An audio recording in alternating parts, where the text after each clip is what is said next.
Economic growth जो आप लोगों के सेकंड जो इस वक्त सेकंड पार्ट है मैक्रो इकोनॉमिक्स का, इंटरमीडिएट मैक्रो इकोनॉमिक्स का, उसमें स्टार्ट जो है बेसिकली इकोनॉमिक ग्रोथ से लिया जाता है। अब इकोनॉमिक ग्रोथ डिफाइन किस तरह करते हैं? इकोनॉमिक एक्टिविटीज में over the passage of time increase को हम लोग इकोनॉमिक ग्रोथ डिफाइन करते हैं। If there occurs increase suppose in per capita income, it is one of the indication of economic growth. अब अगर ओवरऑल प्रोडक्टिविटी में over the passage of time increase आता है, this is again term as economic growth. इसी तरह अगर employment opportunities में over the passage of time growth आ जाता है, that is again term as economic growth. तो इकोनॉमिक ग्रोथ का मतलब ये कि इकोनॉमिक जो एक इकोनॉमी की ओवरऑल मैक्रो इकोनॉमिक इंडिकेटर्स या मैक्रो इकोनॉमिक वेरिएबल्स है, वो उसमें अगर ग्रोथ आ रही हो तो वो इंडिकेट कर रहा है इकोनॉमिक ग्रोथ में। कभी कभी इन्फ्लेशन में यानी जनरल प्राइस लेवल में भी जो ग्रोथ आता है, वो इंडिकेशन जो है वो लिया जाता है इकोनॉमिक ग्रोथ का। सही। तो ये जनरल एक, या आप जनरली ये कह सकते हो कि इकोनॉमिक ग्रोथ के हवाले से जो जनरल मीनिंग है वो कुछ इस तरह दिया जाता है। अब जो स्पेसिफिक मीनिंग है वो डिफरेंट इकोनॉमिस्ट ने डिफरेंट अल्फाज में बेसिकली एलोबोरेट किया है या डिफाइन किया है या एक्सटेंड किया है या एक्सप्लेन की है। तो हम विद पैसेज ऑफ टाइम वो सारे जो टर्मिनोलॉजीज है वो हम लोग पढ़ते हैं।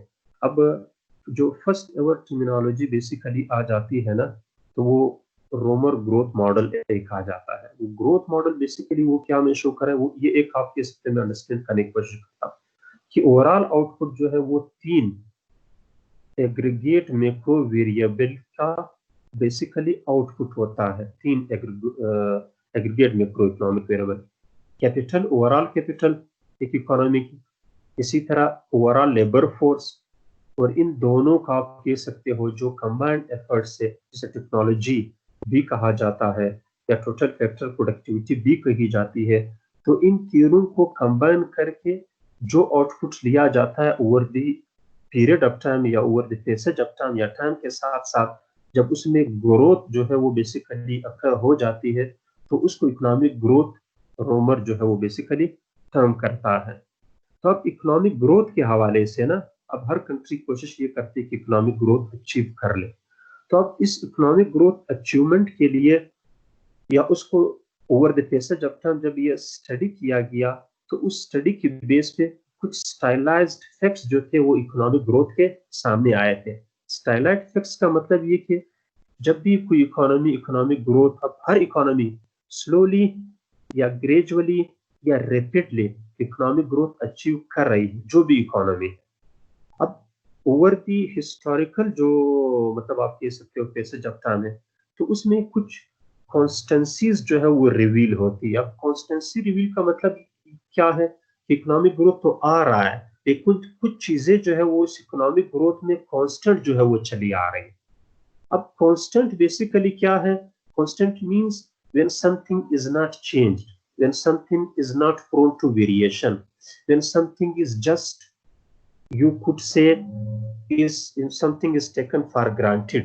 जब उसमें ग्रोथ का, वेरिएशन का, चेंज का शायबा ना हो, उसको बेसिकली क्या कहा जाता है? कांस्टेंट कहा जाता है। लेकिन अगर किसी वैल्यू में कोई चेंजेस जो है वो आ जाए, वो बेसिकली ग्रोथ है वो। अब ग्रोथ जब आ जाती है, इकोनॉमिक ग्रोथ, तो हमारे ज़हन कुछ इस तरफ चली जाती है कि इसमें हमेशा हम लोग जो है वो ग्रोथ से रिलेटेड टर्मिनोलॉजीज जो है वो स्टडी करते हैं। ये बात सही है, लेकिन इस ग्रोथ के साथ कुछ स्टाइलाइज्ड फैक्ट्स है, कुछ इस तरह के फिक्स्ड, कुछ इस तरह के आप कह सकते हो स्टेगनेंट, कुछ इस तरह का कांस्टेंट फैक्ट्स एसोसिएटेड है ना, जिससे जानना जो है वो मतलब इकोनॉमिक ग्रोथ के जो डिफरेंट किस्म की या डिफरेंट जो मॉडल्स आते हैं ना, उस मॉडल्स को अंडरस्टैंड करने से पहले कुछ स्टाइलाइज्ड फैक्ट्स जो है वो इकोनॉमिक ग्रोथ के जानने जरूरी है। ये एक इकोनॉमिस्ट है, काल्डोर उसका नाम था बेसिकली। सही। तो निकोलस काल्डोर, निकोलस काल्डोर ने 58 में दी मॉडल ऑफ इकोनॉमिक ग्रोथ एक मॉडल दिया। सही। अब ये इकोनॉमिक एक जर्नल है, बड़ी अच्छी जर्नल है, उसमें पब्लिश हुआ था।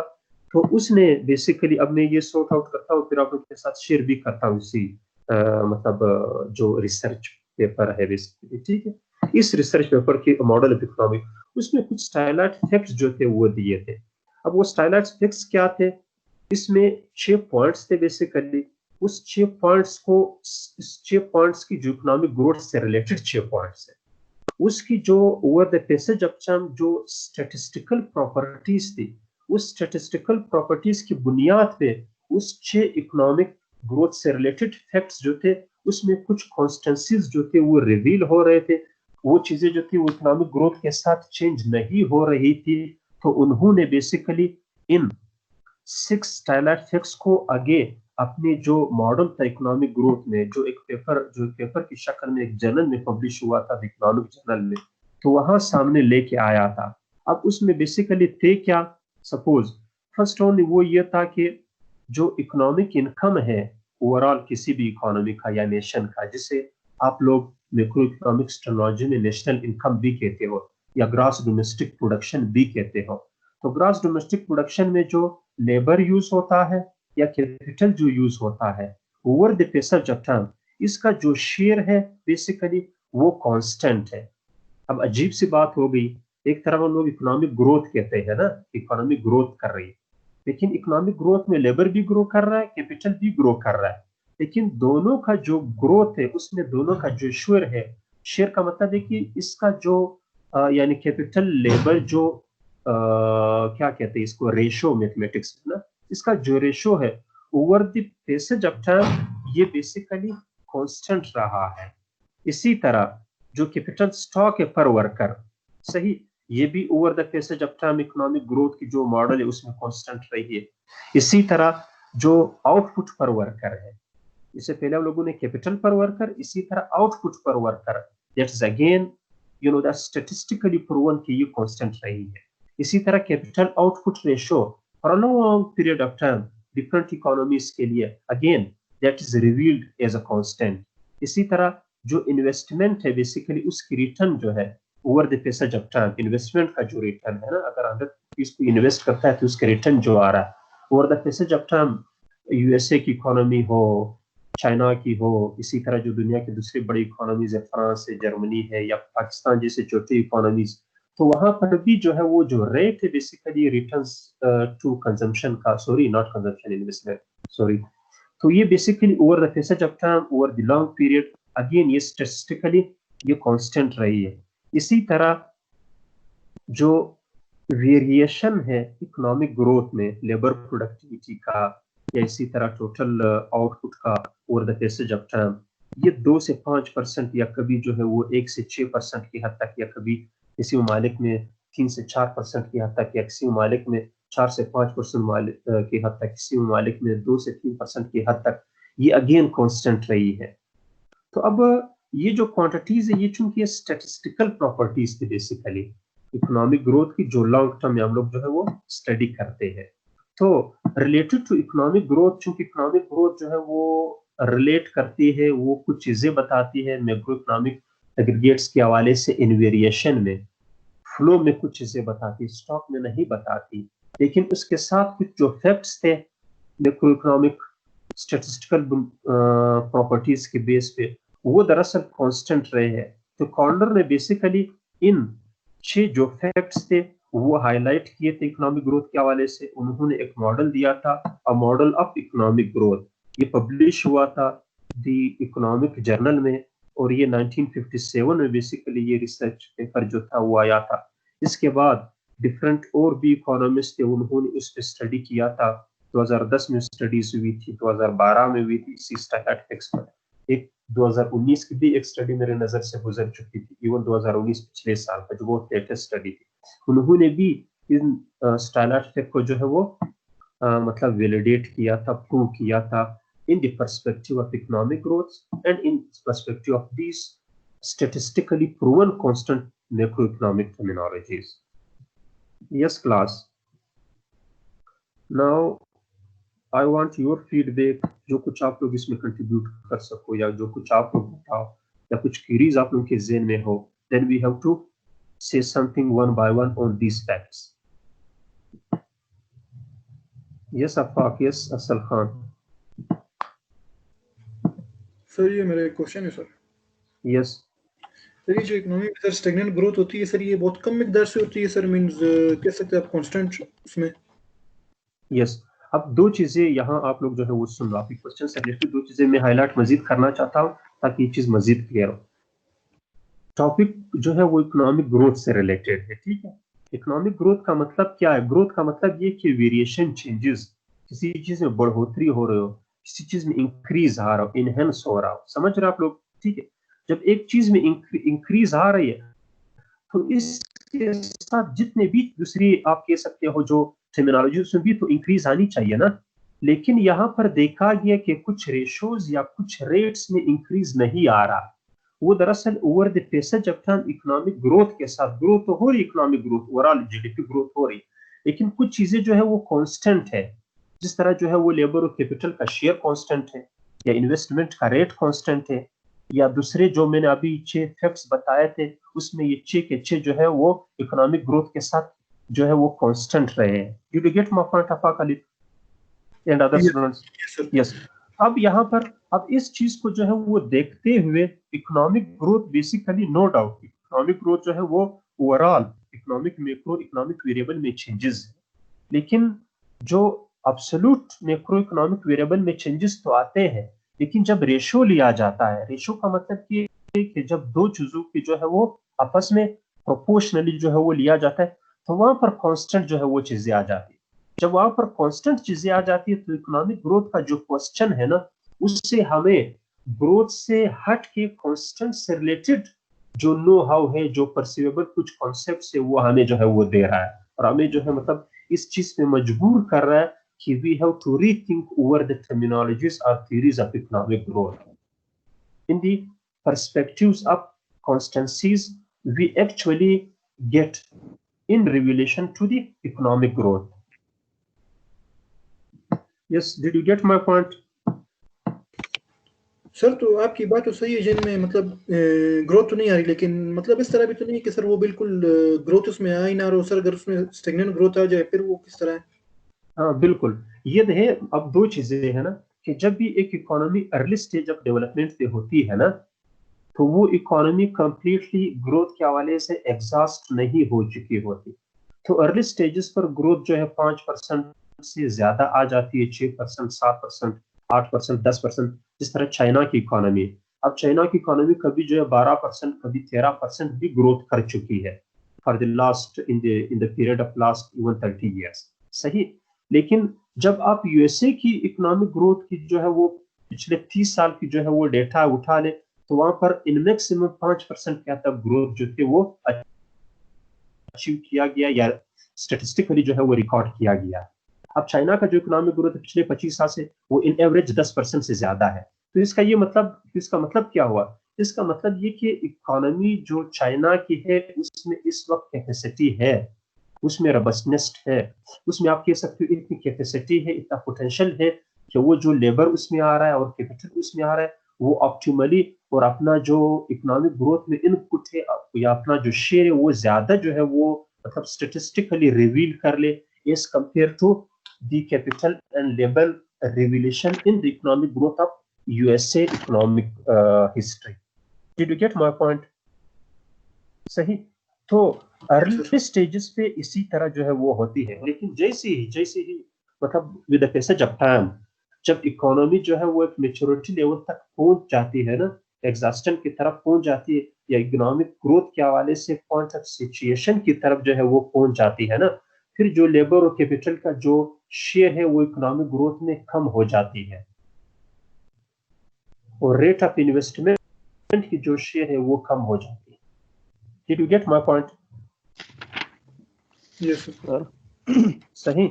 और दूसरी बात, जब भी इकोनॉमी जो है इसका वॉल्यूम ज्यादा है, सपोज यूएसए की इकोनॉमी की वॉल्यूम पाकिस्तान इकोनॉमी के वॉल्यूम से ज्यादा है, अब यूएसए में अगर 2% ग्रोथ रेट है तो उसकी आउटपुट में कंट्रीब्यूशन बहुत ज्यादा है उस आउटपुट कंट्रीब्यूशन के मुकाबले में जो पाकिस्तान में 6% की तनासुब से हो रही हो, क्योंकि पाकिस्तान की जो इकोनॉमिक ओवरऑल वॉल्यूम है वो यूएसए की इकोनॉमिक वॉल्यूम से कम है, सही।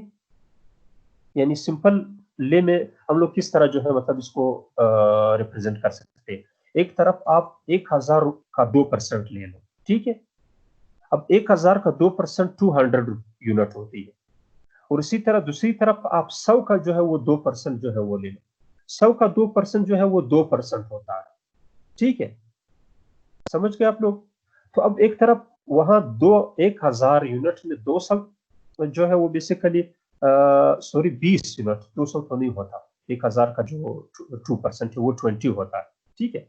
तो वहां पर 1000 में 20 जो है मतलब वो इजाफा हो रहा है, यहाँ पर 100 में जो 2% 2 होती है वो 2 इजाफा हो रहा है, तो 1020 वो बन जाती है, और ये जो है वो 102 बन जाती है, ठीक है। तो वहां 20 18 का भी 20 और 2 का जो डिफरेंस है ना वो 18 आ रहा है। Did you get my point?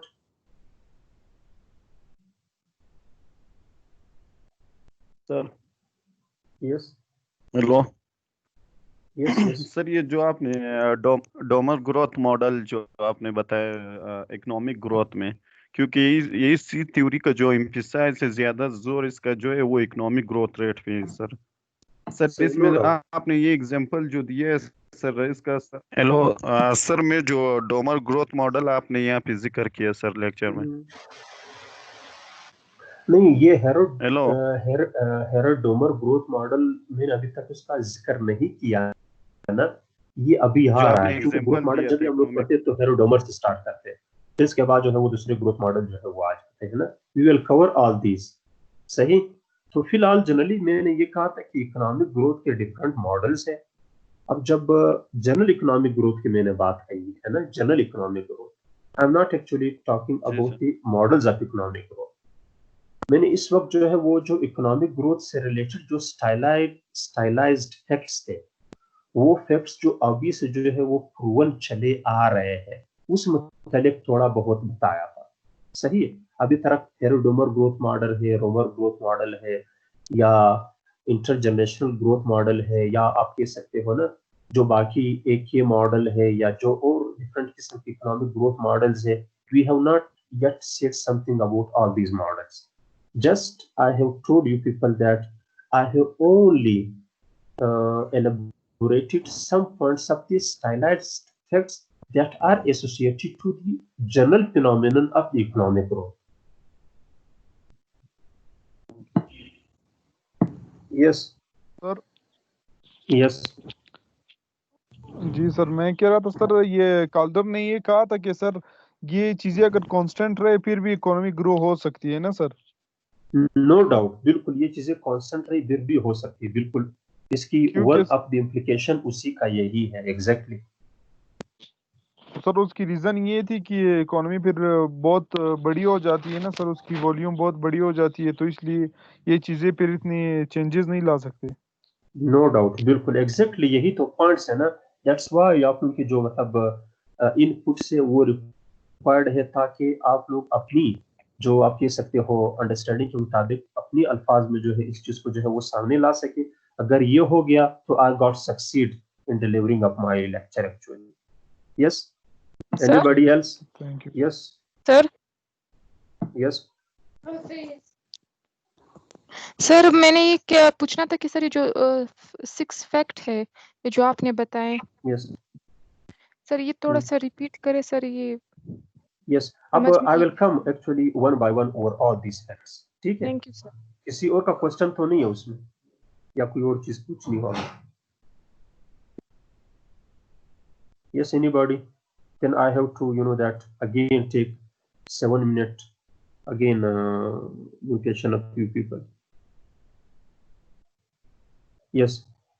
Now again, that no I'll sir. come now to explaining all these facts one by one. The first facts, which actually the Caldor has elaborated. अब कॉल्डोर ने क्या कहा था? उसने ये कहा था बेसिकली कि नेशनल इनकम में या ओवरऑल जीडीपी में जो शेयर है लेबर और कैपिटल का, ये रफली कांस्टेंट रहा है over long period of time. Now I will actually repeat it again in a formal way. The shares of labour and capital in overall national income over a long period of time or over a passage of time is remained roughly constant. Again, I will repeat it again. the shares of labor and capital in economic growth of national economies over a long period of time is statistically proven as roughly constant. So ये तीन different generally ये कुछ तीन different आप कह सकते हो ना वेरिएंट्स में मैंने जो है वो ये अल्फाज दोहराए। तो अब यहाँ पर दोबारा जो है मतलब इसको मैं एलेबोरेट करने की कोशिश करता हूँ। अब इकोनॉमिक जो मॉडल है ओवरऑल मैक्रो इकोनॉमिक मॉडल, आप लोगों ने जो है मतलब जो मैक्रो इकोनॉमिक एक थ्योरी पढ़ी होगी जो प्रोडक्शन फंक्शन है, कॉफ डगलस प्रोडक्शन फंक्शन।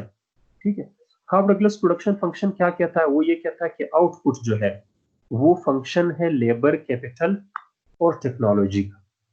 ठीक है, अब जब लेबर, कैपिटल और टेक्नोलॉजी जो है वो बेसिकली वो ए सच लेबर की तरह या कैपिटल की तरह जो अपीयर तो नहीं हो सकती या एक्सप्लिसिटली हम लोग रिप्रेजेंट तो नहीं कर सकते, लेकिन टेक्नोलॉजी को सादा अल्फाज में इकोनॉमिस्ट कुछ इस तरह डिफाइन करते हैं कि लेबर और कैपिटल की जो कम्प्लीमेंट्री आउटपुट है, जब लेबर और कैपिटल आपस में मिल जाए ना तो टेक्नोलॉजी प्रोड्यूस करते हैं। इसका सिंपल एग्जांपल मैं ये देता हूँ, अगर एक बंदा जो है वो घर में कोई दीवार बना रहा हो, ठीक है, अगर वो मैनुअली काम कर रहा है, क्या किस तरह काम कर रहा है? मैनुअली, यानी अपने हाथों से बना रहा है, तो यहाँ टेक्नोलॉजी जो है वो मैनुअल टेक्नोलॉजी है। अब अगर वो कुछ औजार जो है वो साथ लेके आए, सपोज कुछ औजार जो है वो टूल्स जो लेके आए ना, जिससे जो है मतलब वो मिट्टी का घर बना रहा है, दीवार बना रहा है, तो मिट्टी का गारा जो है मतलब वो पानी वगैरह जो है वो किसी औजार सपोज बेलचा हुआ या कुछ और चीजें है ना, उसके साथ उसको बना ले और कुछ इस तरह का आपके इसकी बाल्टी जो है वो ले ले, उस बाल्टी में जो है मतलब वो जो गारा वगैरह है वो डाल दे और रस्सी भी उठा ले। ठीक है, एक बंदा जो है मतलब वो बेलचे से गारा जो है वो बाल्टी में जो है वो लेके और दूसरे बंदे को दे दे, वो रस्सी से उसको खींच ले और वहां पर दीवार बनाने की कोशिश कर ले।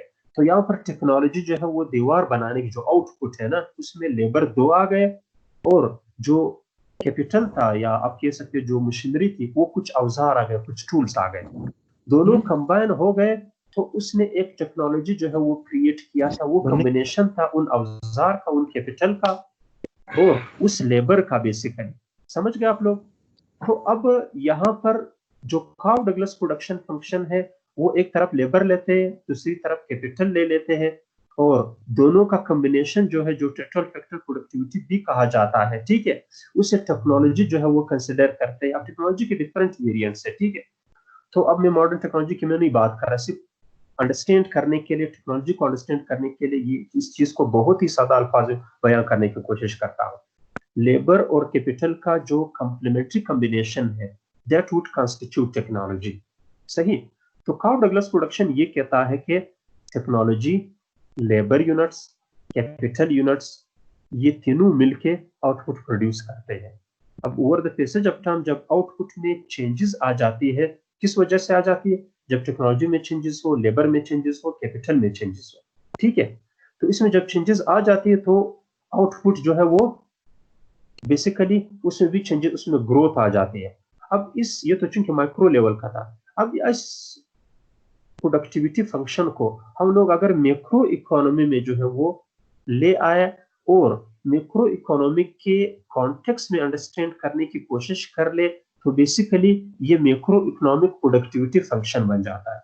और जो मैक्रो इकोनॉमिक प्रोडक्टिविटी फंक्शन आ जाए उसमें अगर with passage of time labour और कैपिटल की वजह से ग्रोथ आ रही है तो ये इकोनॉमिक ग्रोथ बन जाता है।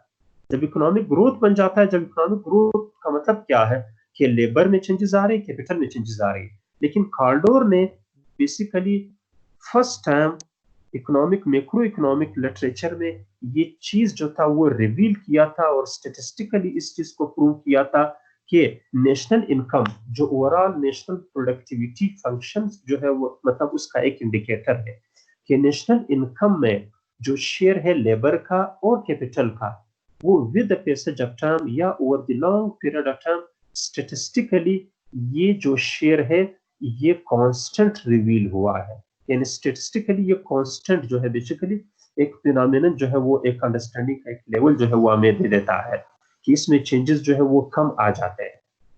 सही? Yes class, did you gate point? this first ever stylite facts? Yes, sir. Yes. Yes, sir. Now anybody could ask a question, anybody could even contribute. I actually appreciate your contributions based on your based on whatever actually you have already read till this 6th semester. Sir अभी यानी कि advance ज़माना आ गया है ना sir, अभी labour और capital की इतनी ज़रूरत नहीं पड़ती कि अभी हमारे पास जो रोबोट्स है ना सर, वो लेबर की जगह वो अपना वो आउटपुट देते हैं, कंक्लूड करते हैं ना सर। तो इस वजह से अभी एडवांस टेक्नोलॉजी की वजह से लेबर की और कैपिटल की भी इतनी ज़रूरत नहीं पड़ रही है सर, शायद बिल्कुल। इस तरह। This was actually a nice contribution, no doubt. क्योंकि जो मैंने बहुत ही सिंपल सादा एग्जांपल दिया था ना, मकसद ये था कि मतलब हम लोग जो इकोनॉमिक जो प्रोडक्शन मॉडल है वो बहुत ही सिंपल मतलब वर्जन में जो है वो समझ ले, फिर इसके बाद बाकी चीजें जो है, चूंकि पेडागोजी का मकसद भी यही है कि चीजों को जो है वो आसान या सादा एक्सप्लेन किया जाए, फिर इसमें जितने दूसरी जो कॉम्प्लेक्सिटीज है वो आहिस्ता आहिस्ता जो है वो अकोमोडेट किया जाए। This is good. You actually we could say that contributed well कि रोबोट्स की जो है मतलब आजकल का जो जमाना है वो रोबोट्स का आ रहा है, प्लस में लेबर और कैपिटल की हमें इतनी जरूरत जो है वो नहीं पड़ती। एक चीज दरअसल मैं आपकी इसी पॉइंट में ऐड करना चाहता हूँ ना, वो ये कि सर यस जस्ट मैं सिर्फ असल को जो है आप लोग भी सुन लेना, मैं आ रहा हूँ उसी पॉइंट पे। जस्ट वेट अ मिनट कि robot by itself, no doubt, robot as an individual entity या as an individual unit of production, that is output. This output again contribute as input into the overall या aggregate output. समझ रहे हो आप असल खान? तो कहने का जनरल मकसद ये था कि नो डाउट ये रिप्लेस हो सकता है, labour would be replaced by robots. Capital जो है वो आप कह सकते हो ना कि उसका रिप्लेसमेंट रोबोट से मतलब इन सेंस इस तरह हो सकता है कि रोबोट जो है वो कैपिटल का आप कह सकते हो एक टेक्नोलॉजी बेस्ड आउटपुट है, नो डाउट। लेकिन हम लोग बेसिकली ये नहीं कह सकते क्योंकि इकोनॉमिक ग्रोथ के लिए या ओवरऑल जो मैक्रो इकोनॉमिक प्रोडक्शन के लिए उसके लिए इनपुट्स की जरूरत रहेगी हमेशा। हाँ, ये हो सकता है कि जो अब लेबर से मुराद ये नहीं कि सिर्फ इंसान हो, लेबर से बेसिकली मुराद क्या लिया जाता है इकोनॉमिक्स में। एक चीज आप लोग को जो है आप सारे जो है वो सुन ले, इस चीज को जो है उसको अंडरस्टैंड करने की कोशिश करें। इकोनॉमिक्स जब भी लेबर जो है वो डिफाइन करने की कोशिश करते हैं, वो लेबर से मेजॉरिटी ऑफ इकोनॉमिस्ट का मुराद जो है वो लेबर हार्स से इसका मुराद है ना। By labour we actually do not mean as an economist, we do not mean people, number of people. Number of people economist number of people को पॉपुलेशन कहते हैं, they do not count it as a labour. हाँ, labour unit कह सकते हैं। Economist जब भी labour की बात करते हैं तो वो लेबर वर्किंग हार्स की बात करते हैं, वो उन एफर्ट्स की बात करते हैं जो एफर्ट्स प्रोडक्टिविटी में एज ए इनपुट इस्तेमाल होते हैं। Did you get my point? तो जब भी रोबोट आ जाते हैं, रोबोट्स वगैरह, तो रोबोट्स की जो वर्किंग हार्स है वो लेबर में शुमार किए जाते हैं और इकोनॉमिस्ट उसको लेबर कहते हैं। तो अभी भी जो है वो हमें जो है वो लेबर की जरूरत पड़ेगी। By labour I mean economic working hours, those productive working hours जो कोई भी जो है मतलब एग्जर्ट कर ले, चाहे वो लिविंग बीइंग हो या दूसरे नॉन लिविंग बीइंग हो, जो वर्किंग हार जो है वो एक्सर्शन होती है और वो अगर वो प्रोडक्शन फंक्शन में एज ए इनपुट आ जाते हैं तो उसकी जरूरत हमेशा रहेगी, बेशक रोबोट्स की शक्ल में हो या दूसरे जो जो आजकल जो मशीन लर्निंग है या दूसरे आर्टिफिशियल इंटेलिजेंस का हो या बिग डेटा या क्लाउड डेटा का जो इस वक्त जमाना है, बेसिकली ये सारी चीजें जब भी जो है वो टाइम अगर इसमें कंज्यूम हो, यानी टाइम अगर इसमें जो है वो लग जाती है, then that would be counted as one of the variants of labour. Yes Asal Khan, did you get my point?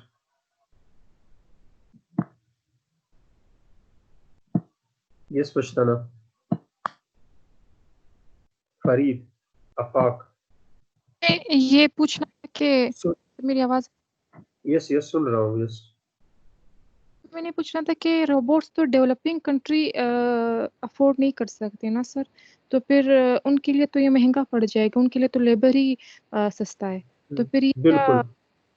इसमें ये चीजें है ना कि डेवलपिंग कंट्रीज के लिए नो डाउट कि उसने अपनी जो लेबर फोर्स है ना, लफ्ज लेबर के बजाय मैं लेबर फोर्स यूज कर रहा हूँ, जो एग्जैक्ट टर्मिनोलॉजी है। जो डेवलपिंग कंट्रीज है उन्होंने जो भी मोड ऑफ प्रोडक्शन है उस मुल्क में इस वक्त ना, उस रिलेटेड मोड ऑफ प्रोडक्शन के लिए जो भी लेबर फोर्स चाहिए वो लेबर फोर्स को एम्प्लॉय करने की कोशिश करनी है, क्योंकि ओवरऑल इकोनॉमिक जो एक्टिविटीज है उसका एक अल्टीमेट एंड है, इसका एक अल्टीमेट मकसद है। वो क्या है? To increase consumption. जब कंजम्पशन के लिए चीजें कंज्यूम करनी पड़ती है तो कंजम्पशन के लिए परचेजिंग जरूरी है, और परचेजिंग के लिए इनकम जरूरी है, इनकम के लिए अर्निंग जरूरी है, और अर्निंग जो है वो बेसिकली वो इंसानों की हद तक यानी लेबर फोर्स के लिए ही जरूरी है। सही। तो अब यहाँ पर ये बात बिल्कुल बजा है ना, लेकिन ये भी तो नहीं हो सकता कि इंसान जो है, मतलब सपोज अगर मैं पाकिस्तान इकोनॉमी की बात करूं कि यहाँ पर लोग बेरोजगार है ना, लेकिन जो टेक्नोलॉजिकल डेवलपमेंट हो रही है ना तो उसके लिए रोबोट्स की इजाजत न दे दी जाए, या आर्टिफिशियल इंटेलिजेंस की इजाजत न दे दी जाए, या सपोज जो क्लाउड इंफॉर्मेशन है ना उसकी इजाजत न दे दी जाए, या मॉडर्न टेक्नोलॉजी से उसकी इजाजत न दे दी जाए। सही है? इसका ये मकसद हरगिज नहीं है। मकसद बेसिकली ये, हाँ, ये कि लेबर फोर्स जो है वो मॉडर्न टेक्नोलॉजी की स्किल को जो है वो ऑप्ट कर ले, सरकार इस तरह के प्रोग्राम स्टार्ट कर ले कि लोगों के पास स्किल्स आ जाए रोबोट्स को चलाने का। रोबोट्स को आप कह सकते हो मैन्युफैक्चरिंग के लिए, रोबोट्स के जो डिफरेंट पुर्जे होते हैं या इसके जो डिफरेंट आप कह सकते हो कॉन्स्टिट्यूएंटिंग टूल्स होते हैं उसको प्रोड्यूस करने के लिए लोगों को सरकार स्किल्स दे दे, ताकि लोग जो है वो रोबोट्स बनाने में या दूसरे जो आपके मॉडर्न टेक्नोलॉजी के जो दूसरे अवजार है, जो दूसरे टूल्स है, जो इकोनॉमिक प्रोडक्टिविटी में या ग्रोथ में जो है मतलब वो एनहेंसमेंट लेके आती है, या जो एम्प्लॉयमेंट अपॉर्चुनिटीज जो है वो बेसिकली क्रिएट जिससे की जाती है, या एम्प्लॉयमेंट जो है मतलब वो गेन किया जाता है, या एम्प्लॉयमेंट जो है वो एक्वायर किए जाते हैं, तो उस लेवल की स्किल्स जो है वो बेसिकली दिए जाए। मैं एग्जांपल एक दे रहा हूँ। सपोज इस वक्त सी पैक के हवाले से बहुत ज्यादा मेगा प्रोजेक्ट जो है वो आ गए। अब जब मेगा प्रोजेक्ट इंस्टॉल हो गए तब एक चाइनीज कंपनी है या दूसरी कंपनी होगा जब यहाँ पर इन्वेस्टमेंट करेगी ना, वो एक सरकारी मतलब या पब्लिक सेक्टर ऑर्गेनाइजेशन की तरह अनस्किल लोगों को स्किल तो नहीं दे सकती कि उसको एम्प्लॉय कर ले। तो उसका मकसद तो यही है ना कि यहाँ पर स्किलफुल लोगों को जो एम्प्लॉयमेंट दिए जाए। अब ये सरकार का काम है, ये लोगों का काम है कि एक स्पेसिफिक इंडस्ट्री में जो टेक्नोलॉजी आ गई है उस टेक्नोलॉजी के मुताबिक अपने आप को स्किलफुल बना दे, अपनी स्किल एक्विजिशन कर दे, या स्किल फॉर्मेशन कर दे, या ह्यूमन कैपिटल फॉर्मेशन कर दे, ताकि उन लोगों को जो है वहां के स्किल्स जो है वो मिल सके। इसी वजह से जो है मतलब आप जनरली ये कह सकती हो ना कि इसी वजह से जो इकोनॉमिक प्रोडक्टिविटी में भी इजाफा होगा, लोग भी जो है बेरोजगार होंगे, अनएम्प्लॉयमेंट भी जो है वो with the passage of time कम हो जाएगी, और डेवलपमेंट भी जो है वो आ सकेगी, इकोनॉमिक ग्रोथ भी जो है वो अचीव हो। यस सर यस सर ये मेरा एक छोटा क्वेश्चन है सर, ये जो आपने कैपिटल और टेक्नोलॉजी की बात की सर, आपने इसमें मुझे आपने थोड़ा कंफ्यूज किया सर। ये जो हमारे पास कैपिटल होती है हम उसी को अपना टेक्नोलॉजी नहीं कह सकते सर? कैपिटल को टेक्नोलॉजी, हाँ बिल्कुल, कैपिटल जो है वो इस वक्त टेक्नोलॉजी कैपिटल से बेसिकली, हाँ ये थोड़ी बहुत, क्योंकि मैंने बहुत सिंपल एग्जांपल दिया था दैट एक्चुअली, हाँ ये कह सकते हो कि जो टेक्नोलॉजी बेसिकली क्या है। Do you know what's technology? Sir जो आपके काम को लो जी, इसके टर्मिनोलॉजी पे थोड़ा बहुत आप बेसिकली गौर कर लो। टेक्नोलॉजी स्टडी है, techno means work, function, sir ठीक है, समझ गए आप? जी तो सर। अब टेक्नोलॉजी से मेरा ये मुराद नहीं मोबाइल मेरे पास आ गया तो ये टेक्नोलॉजी, मोबाइल इज जस्ट ये एक टूल है बेसिकली। सही है, इस वक्त जिस आप कह सकते हो जो लेक्चर ऑनलाइन में ले रहा हो ना, ये एक टेक्नोलॉजिकल एडवांसमेंट के थ्रू ये आउटपुट हमारे सामने आ गए, कुछ चीजें आ गई, हम लोग यूज कर रहे हैं, उसके थ्रू मेरा मैसेज जो है वो आप तक पहुंच रहा है, आपके मैसेजेस मुझे तक पहुंच रहा है। Sir sorry for disturbance sir, कोई पता नहीं कौन मुझे बार बार रिमूव कर रहा है। सही यार, इसका तो मैं इस वक्त इलाज नहीं कर सकता। हर एक से मैं फिलहाल रिक्वेस्ट कर रहा हूँ कि डोंट एक्चुअली बॉदर, मतलब इस तरह के आप कह सकते हैं, मैं सिर्फ ये कर सकता हूँ। I can't actually help sir 3 more 4 about bar remove this. किया। Is not actually, this is totally unethical. Right now I don't have actually how to stop, you know, that these malpractices. We have to focus on our sir lecture. मुझे भी Yes. Remove her एक किया, से अभी recording मेरा वापिस chat से शुरू हुआ सर, मुझे भी रिमूव किया, फिर असल ने मुझे ऐड किया, पता नहीं कौन है सर ये। Yes, everybody, whoever is actually committing to this criminal activity, they should stop it, and it is actually on the behalf of all the class this time. तो मैं ये रिक्वेस्ट फिलहाल कर सकता हूँ, क्या कर सकता हूँ। Yes. Now, did you get my point, Pashtana and other people? Yes, sir. Yes, sir. Yes, sir. Yes, sir. Sahi. Now, any other question if there is? Sir मैं क्वेश्चन पूछूं? मेरी लाइट चली Yes. गई तो मैं वहां से यहाँ आ गई। सर ये है कि सर आपने बात की कि इकोनॉमिक ग्रोथ जब होती है तो जो कैपिटल है और लेबर है वो कांस्टेंट रेशियो से यानी बढ़ रहे हैं। तो सर ये हम एज अ होल सब मतलब हर एक इकोनॉमी की बात करें कि हर एक इकोनॉमी में ये रिसर्च हुई है कि हर एक इकोनॉमी में ये दोनों चीजें जो है ना कांस्टेंट रेशियो से बढ़ रहे हैं, नहीं, हर यानी जो इकोनॉमी इकोनॉमिक के लिए ग्रोथ हो रही है तो दोनों नहीं, सॉरी, हर इकोनॉमी के लिए ये नहीं है। ये बेसिकली कॉल्डर ने दिए थे ना ये कुछ इकोनॉमीज, लेकिन उन्होंने ये कहा था कि अगर हम लोग पैनल ले ले, panel of the countries, panel का मतलब ये कि डेटा उठा ले, मतलब कुछ डेवलपिंग कंट्रीज का, कुछ डेवलप कंट्रीज का, ठीक है। तो over the passage of time statistically इस तरह की जो शेयर है, कांस्टेंट शेयर, ये रिवील हो रहा है, ठीक है, सही। यानी शेयर जो है वो कैपिटल का नेशनल इनकम में हो या शेयर कैपिटल का नेशनल इनकम, ये कांस्टेंट रही है। इसमें कोई और फैक्टर जो है वो अभी तक जो है वो इंक्लूड नहीं हुआ है, जिसकी वजह से इन दोनों का शेयर नेशनल इनकम में over the passage of time disturb हो जाए या इसमें वेरिएशन आ जाए, सही। तो दूसरी तरफ इसकी और क्या इंप्लीकेशन हो सकती है, एक और इंप्लीकेशन मैं बता रहा हूँ। इसका मतलब ये कि ओवरऑल इकोनॉमिक ग्रोथ में अभी भी कैपिटल का और लेबर का इंपॉर्टेंस एज इट इज है इस वक्त भी, जिस तरह जो है वो 100 साल पहले था। यानी टेक्नोलॉजिकल एडवांसमेंट, टेक्नोलॉजिकल डेवलपमेंट के साथ साथ लेबर और कैपिटल का इंपॉर्टेंस अभी भी उसी तरह है। इसका मतलब ये है, इसकी इंप्लीकेशन ये है, still for overall economic growth we need efficient usage of capital and efficient usage of labor।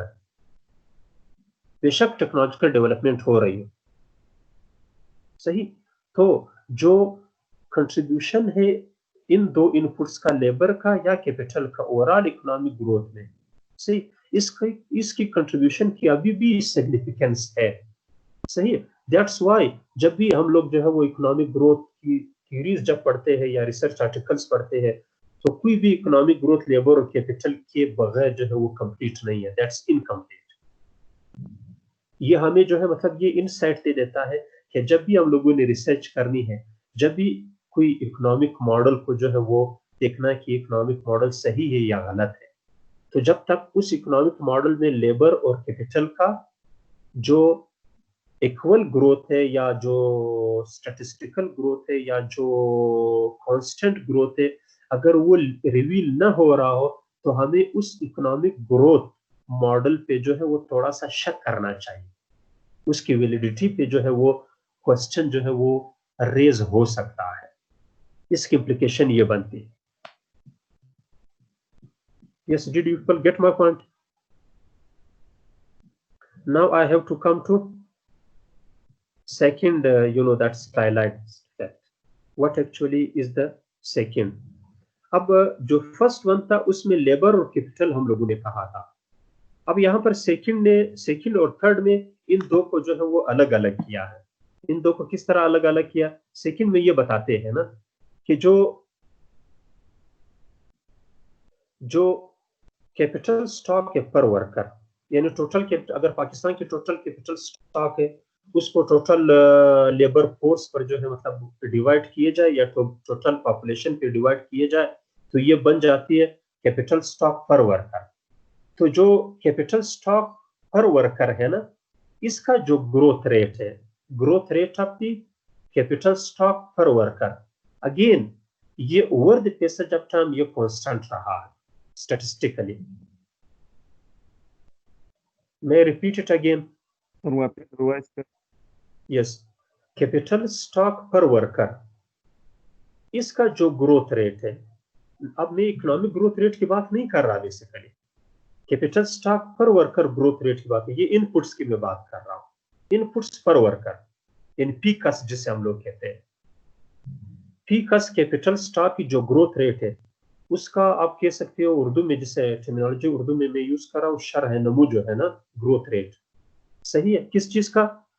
Capital stock पर वर्कर का जो एक इनपुट है ओवरऑल प्रोडक्टिविटी के लिए, उस ये जो कैपिटल स्टॉक पर वर्कर है उसका जो ग्रोथ रेट है ये statistically over the passage of time reveal हुआ है कांस्टेंट, यानी स्टैटिस्टिकली कांस्टेंट रिवील हुआ है with the passage of time. यानी इसका मतलब क्या हुआ? जितनी पॉपुलेशन पाकिस्तान की बढ़ रही है इसी के साथ साथ जो है कैपिटल स्टॉक भी बढ़ रहा है, लेकिन कैपिटल स्टॉक पर वर्कर जो है वो कांस्टेंट रहा है over the passage of time. यानी पी का सिंपल एग्जांपल, अब अगर मैं ये कहूँ ना कि अगर हम लोग हाउसिंग ले ले घरों में ना, और घरों में जो है मतलब एग्जांपल ले ले कमरों का एज ए कैपिटल, अब पर member of the house hold उससे कमरा, मेरे दादा को जो है भी एक कमरा मुयसर था, मेरे वालिद को भी सर छुपाने के लिए कमरा मुयसर है, और इस वक्त जहां जिस कमरे में क्लास है अपने कमरे में मुझे भी एक कमरा जो है वो अवेलेबल है। ग्रो तो हो रहा है लेकिन कमरा एक अवेलेबल है, सही। इसी तरह जो दूसरे आप कह सकते हो कैपिटल जो यूनिट्स है पर वर्कर, वो ये बताया जा रहा है, ये हर कंट्री के लिए एग्जिस्ट इसी तरह नहीं है, लेकिन मेजॉरिटी ऑफ द कंट्रीज के लिए with the passage of time ये इसी तरह रही है। Yes, did you get my point?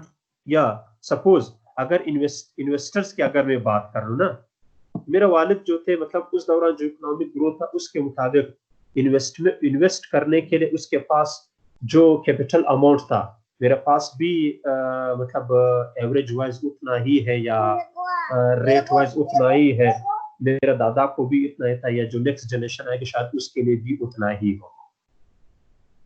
समझ रहे आप लोग? Yes sir. Yes class, did people get my point? जी सर, जी sir. Yes, anybody could, if anybody could ask something or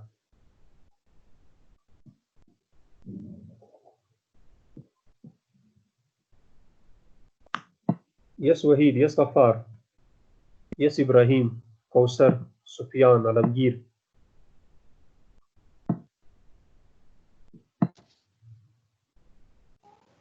ठीक है सर। सही, if anybody, सही है सर। नो सर, क्लियर है सर। सही।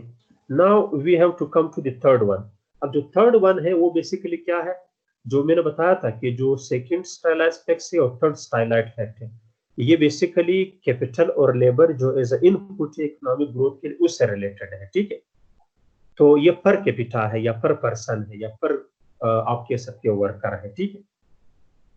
अब जो थर्ड स्टाइलाइज्ड फैक्ट है वो ये है कि over the passage of time जो लेबर है बेसिकली ना, लेबर जिसे कहते हैं, ठीक है, आउटपुट पर वर्कर जिसे कहते हैं, ठीक है, पर वर्कर आउटपुट यानी पीकस आउटपुट, सही, वो with the passage of time इसका जो ग्रोथ रेट है ये भी constant, output per worker, capital stock पर वर्कर भी कांस्टेंट है, आउटपुट पर वर्कर भी कांस्टेंट है, और इसी तरह लेबर कैपिटल जो नेशनल इनकम में है with the passage of time इसके शेयर्स भी कांस्टेंट है।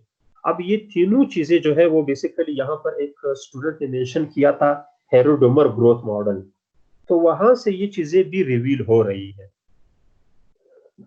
सॉरी, ठीक है। तो ये तीनों चीजें जो है जो हेरोडोमर ग्रोथ मॉडल है वहां से रिवील हो रही है, और कॉल्डोर ने स्टेटिस्टिकली जो है वो इन चीजों को जो है वो हाईलाइट किया था, आइडेंटिफाई किया था, एक्सप्लोर किया था कि with the passage of time over long period of economic growth ये तीन जो स्टाइलाइट फैक्ट्स है उसमें कॉन्स्टेंसी जो है वो स्टेटिस्टिकली रिवील हो रही है। सही। फोर्थ वन, इसी तरह कैपिटल आउटपुट रेशो जो एग्जैक्ट बेसिकली हेरोडोमर ग्रोथ मॉडल की जो मतलब अंडरपिनिंग्स है ना, वो शो हो रही है ना, वो भी रफली कांस्टेंट रही है। यानी जो हेरोडोमर ग्रोथ मॉडल है, कैपिटल लेबर रेशियो जो हमें बताया जा रहा है जो कांस्टेंट रहती है, और हेरोडोमर ग्रोथ मॉडल भी यही कहता है। तो फोर्थ स्टाइल एस्पेक्ट जो है वो बेसिकली इससे रिलेटेड है। कैपिटल आउटपुट रेशियो कांस्टेंट है, आउटपुट पर वर्कर कांस्टेंट रही है, कैपिटल स्टॉक पर वर्कर कांस्टेंट रही है। इसी तरह शेयर जो है लेबर और कैपिटल का ओवरऑल जीडीपी में मुख्तलिफ ममालिक का, ये भी over the passage of time constant रही है। इसी तरह जो फिफ्थ वन है वो बेसिकली इन्वेस्टमेंट से रिलेटेड है। इन्वेस्टमेंट जो रिटर्न्स है इन्वेस्टमेंट पर, अब आप लोग देख रहे हो इन्वेस्टमेंट पर रिटर्न्स, जब भी मतलब यूएसए में कोई जो है वो इन्वेस्टमेंट लेके चले जाए ना, तो एक स्पेसिफिक रेशो से ज्यादा वो नहीं कमा सकता। इसी तरह जो है वो जापान में ले जाए, जापान में इवन अगर आपने बैंक में जो है वो पैसे जमा करनी है तो आपको 2 या 3% इंटरेस्ट रेट मिलेगा। और जापान में पिछले 25 साल से उसमें इस हद तक कैपिटलाइजेशन हो गई है कि पिछले 25 साल से वहां पर जो इंटरेस्ट रेट है वो 3 से 4% से ऊपर जा नहीं रहा, कभी 3%, कभी 2%। हमारे यहाँ हम जैसे ममालिक में जो है ये 15%, 13%, 12% क्या तक चला जाता है ना। लेकिन एडवांस कंट्रीज की मैं बात कर रहा हूँ, कैपिटलिस्ट कंट्रीज की मैं बात कर रहा हूँ, उन कंट्रीज की मैं बात करूँ जहाँ पर लेबर और कैपिटल का फ्लो जो है वो काफी हद तक जो है वो डायनामिक है, उसमें हिंड्रेंसेस नहीं है, उसमें कोई इशू नहीं है। तो उन ममालिक में बेसिकली जो इन्वेस्टमेंट का रेट है वो 5% से ज्यादा जा नहीं रहा, बिल्कुल भी नहीं जा रहा, कभी 2%, कभी 3%।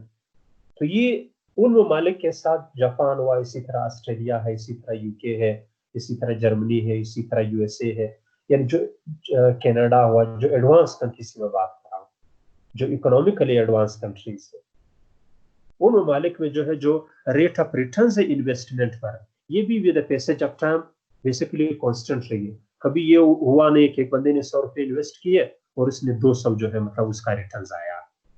ये माइक्रो लेवल पर तो हो सकता है, एक बिजनेस के हद तक तो हो सकता है, लेकिन मैक्रो लेवल पर ये नहीं हो सकता। सही।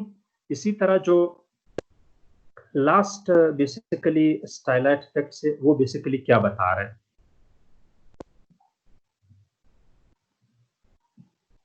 जो लेबर प्रोडक्टिविटी है वो लेबर प्रोडक्टिविटी से रिलेटेड है और टोटल आउटपुट से रिलेटेड है। आउटपुट सर ये बंदा पता नहीं फिर बार बार रिमूव कर रहा है, कौन सा बता दूं? यस सर जो पता नहीं कौन सा लेबर कर रहा है सर, यस 3-4 बार। लास्ट वन, यस मैंने नहीं सुना आपकी बात, कट रही आपकी आवाज। यस काइंडली दोबारा जो है आप कहिए। सर पता नहीं कौन बार बार रिमूव कर रहा है सर, जो मैंने आपको बताया उससे इसके बाद उसने 4 बार फिर मुझे रिमूव किया। आप वही आपको रिमूव कर रहा है? जी सर।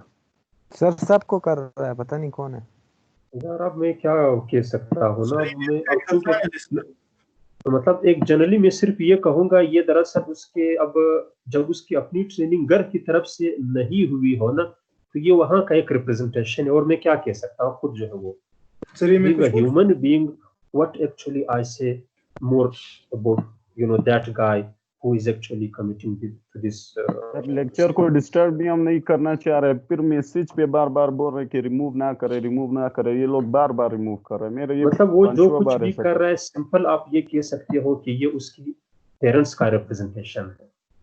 अब अगर वो अपने पेरेंट्स का ख्याल रख रहा है तो ही और she should stop this thing.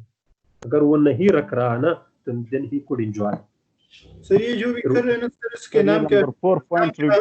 के शुरू में सर इस तरह सर्कल सा ए आता है सर, अभी ये मालूम नहीं ये कौन है सर, क्या हो रहा है सर इसने मुझे भी रिमूव किया था ना सर, ये जब रिमूव करता है तो रहता है समवन हैज रिमूव्ड यू, फिर उसके ऊपर एक इस तरह गोल सा जो भी सबका बना हुआ है सर, उसका नाम आ जाता है और फिर येलो कलर का है sir.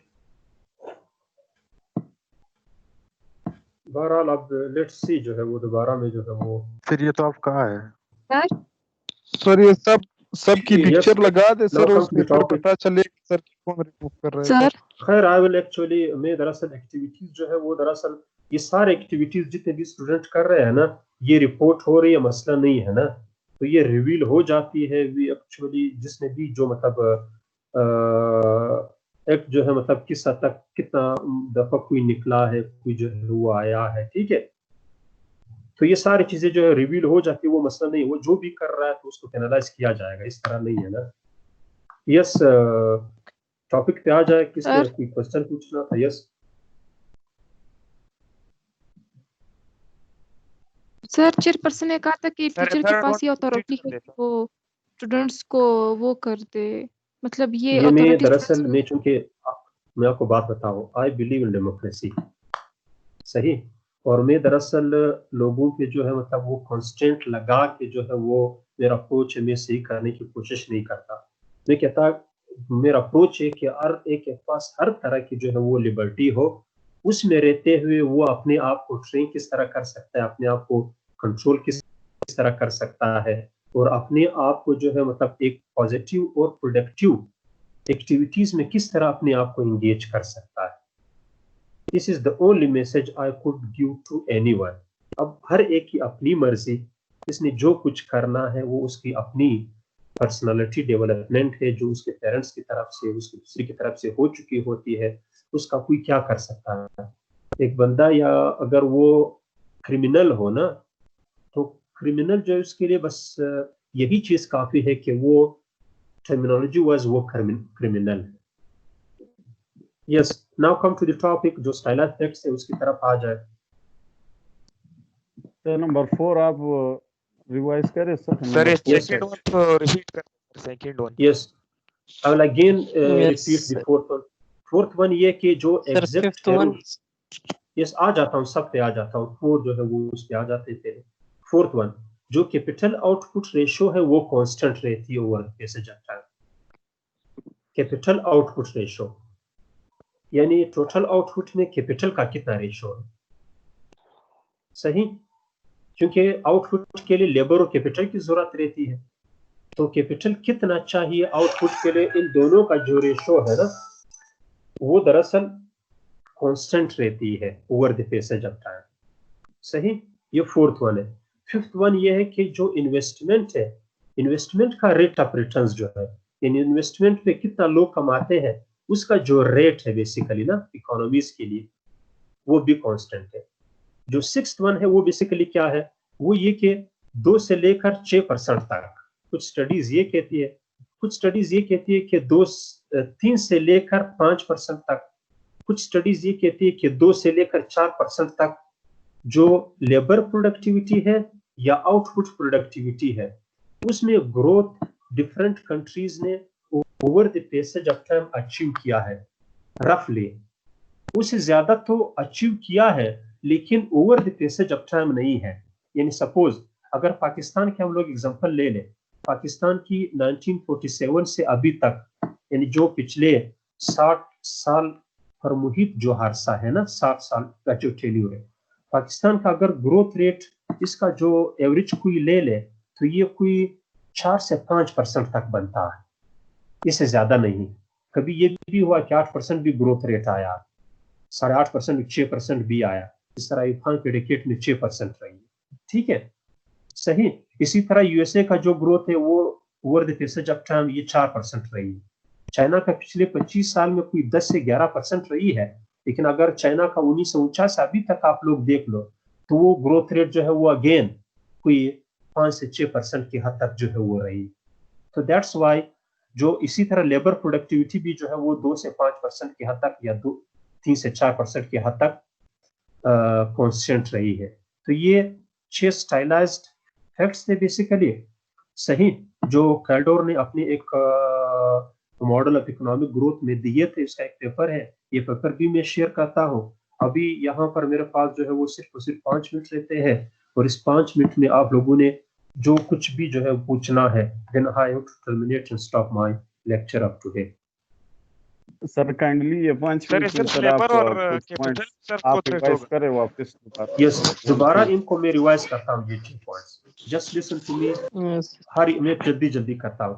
The share of labour and capital in total national productivity is remained constant over the passage of time. Second one is the rate of growth of capital stock is again the rate of growth of capital stock per worker or per person or per capita is again constant. Again, the rate of growth of output per worker is again constant over the passage of time. Next to it is labor capital ratio is constant over time.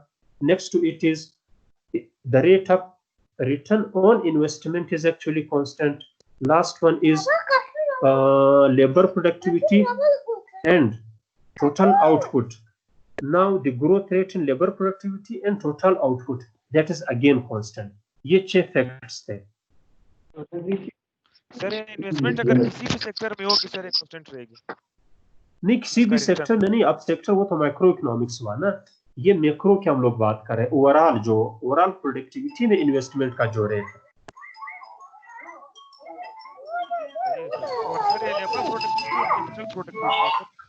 Yes, 2 से 6 तक growth होगा।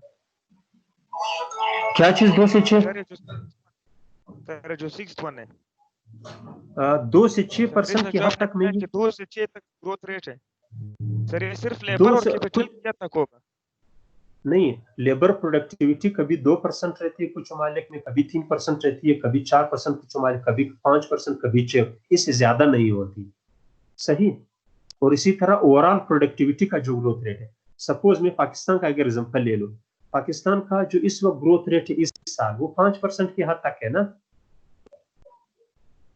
Yes, लेकिन अगर पिछले साल जो था वो कोई 5.5 था, मुशर्रफ के टाइम में 6 था, अयूब खान के टाइम में 6 था, लेकिन 1947 से अभी तक अगर ग्रोथ रेट जो इसका एवरेज लिया जाए तो ये 4, 4.5 या 5% बनता है, इससे ज्यादा नहीं। यस क्लास, ठीक है सर 5th वन में सर आपने कहा था कि रिटर्न ऑन इन्वेस्टमेंट पे जो है एडवांस इकोनॉमीज में जो हमें रिटर्न मिलता है इन्वेस्टमेंट पे वो बहुत ज़्यादा लिमिटेड होता है। तो ये क्यों लिमिटेड होता है और यहाँ पे इंटरेस्ट रेट क्यों बहुत कम होता है? इस वजह से कि सेविंग को कम किया जा सके और इन्वेस्टमेंट को ज़्यादा से ज़्यादा किया जा सके। नहीं, कैपिटल की वजह से वहाँ इंटरेस्ट रेट जो, क्योंकि जहाँ पर सप्लाई ज्यादा हो ना बेसिकली ना, तो डिमांड उसी तरह हो, तो आपको पता है कि सप्लाई शिफ्ट की वजह से जो है मतलब किसी चीज के जो है रिवार्ड जो है, चूंकि कैपिटल का रिवार्ड इंटरेस्ट रेट है तो वो कम हो जाती है। ठीक है। Yes, anybody else? आपसे एक रिक्वेस्ट है सर, ये 6 नहीं सर, ये 6 फैक्ट्स जो दिए ना काल्डर ने सर, ये किसके बारे में दिए सर? कि ये लेबर प्रोडक्टिविटी और ओवरऑल प्रोडक्टिविटी का जो ग्रोथ रेट, इकोनॉमिक ग्रोथ जिसे कहते हैं, इकोनॉमिक ग्रोथ कांस्टेंट रही है 2 से 5%, और लेबर प्रोडक्टिविटी वो भी 2 से 5% या 2 से 6% तक कांस्टेंट रही। नहीं सर, मैं ये 6 फैक्ट्स जो सारे हैं ना सर काल्डर ने जो दिए, ये किस चीज के बारे में दिए, किस चीज के रिस्पांस में दिए? ये इकोनॉमिक ग्रोथ के हवाले से कुछ फैक्ट्स हैं जो कांस्टेंट फैक्ट्स, इकोनॉमिक ग्रोथ के हवाले से कांस्टेंट या स्टाइलाइज्ड फैक्ट्स। यानी सर इसका कोई फर्क नहीं पड़ता, यानी कोई खास फर्क नहीं पड़ता इकोनॉमिक ग्रोथ इस तरह भी हो रही हो तो ये फैक्ट्स इसी तरह रहते हैं स्टैटिस्टिकली। सही है सर, थैंक यू सर। ठीक है, तो now I finish my class. आप लोग सर ये जो है मतलब सब सर ये 4 पॉइंट का सर कोई एग्जांपल दे दीजिए, capital output 4 point Harrod Domar growth model कि अमूमन जो है वो जो कैपिटल है ना ममालिक में जो इन्वेस्ट हो रही है वो ओवरऑल आउटपुट का 17 से 18% होती है। पाकिस्तान की जो नेशनल सेविंग है ना, जो कैपिटल आगे जो है वो कॉन्स्टिट्यूट करती है, वो कभी 15% रहती है, कभी 16, कभी 17, यानी कभी भी 20% तक नहीं गई है। इसी तरह यूएसए क्या भी उठा लो वो भी 20% तक नहीं गई। चाइना की उठा लो, वो भी कभी 20% नहीं गई है। कॉमन सेविंग जो बाद में कैपिटल जो कॉन्स्टिट्यूट करता है एक मुल्क के लिए, वो हमेशा जो है वो 15, 16, 17% की हद तक रहती है। 16% का मतलब ये कि 100 का 16%, तो रेशो क्या हुआ? 15 रेशो 100, 16 रेशो 100, तो ये भी कांस्टेंट है रहा। ठीक है सर। सर सही। ये जो आज का मटेरियल सर ये आप काइंडली पेपर में भेज दें सर। बिल्कुल, ये जो है मैं भेज दूंगा। अभी मैं आप लोगों को सी बाय बाय कह रहा हूँ। Enjoy your after. मुझे दुआ में याद रखना। एक दफा फिर उस बंदे से रिक्वेस्ट है जो दूसरों को जो है बार बार वो निकाल रहे, तो वो ना कीजिए, मुझे जो है वो बाद में लग पता जाएगा। आज भी लग पता जाएगा, तो मैंने वैसे बंदों का ख्याल रखना है, ठीक है? तो काइंडली जो है मतलब ये ना कल इशारात करनी हो तो मैसेजेस में जाकर उसके साथ कीजिएगा ना। तो I stop recording my question. Sir अगर सब अपनी यहाँ पर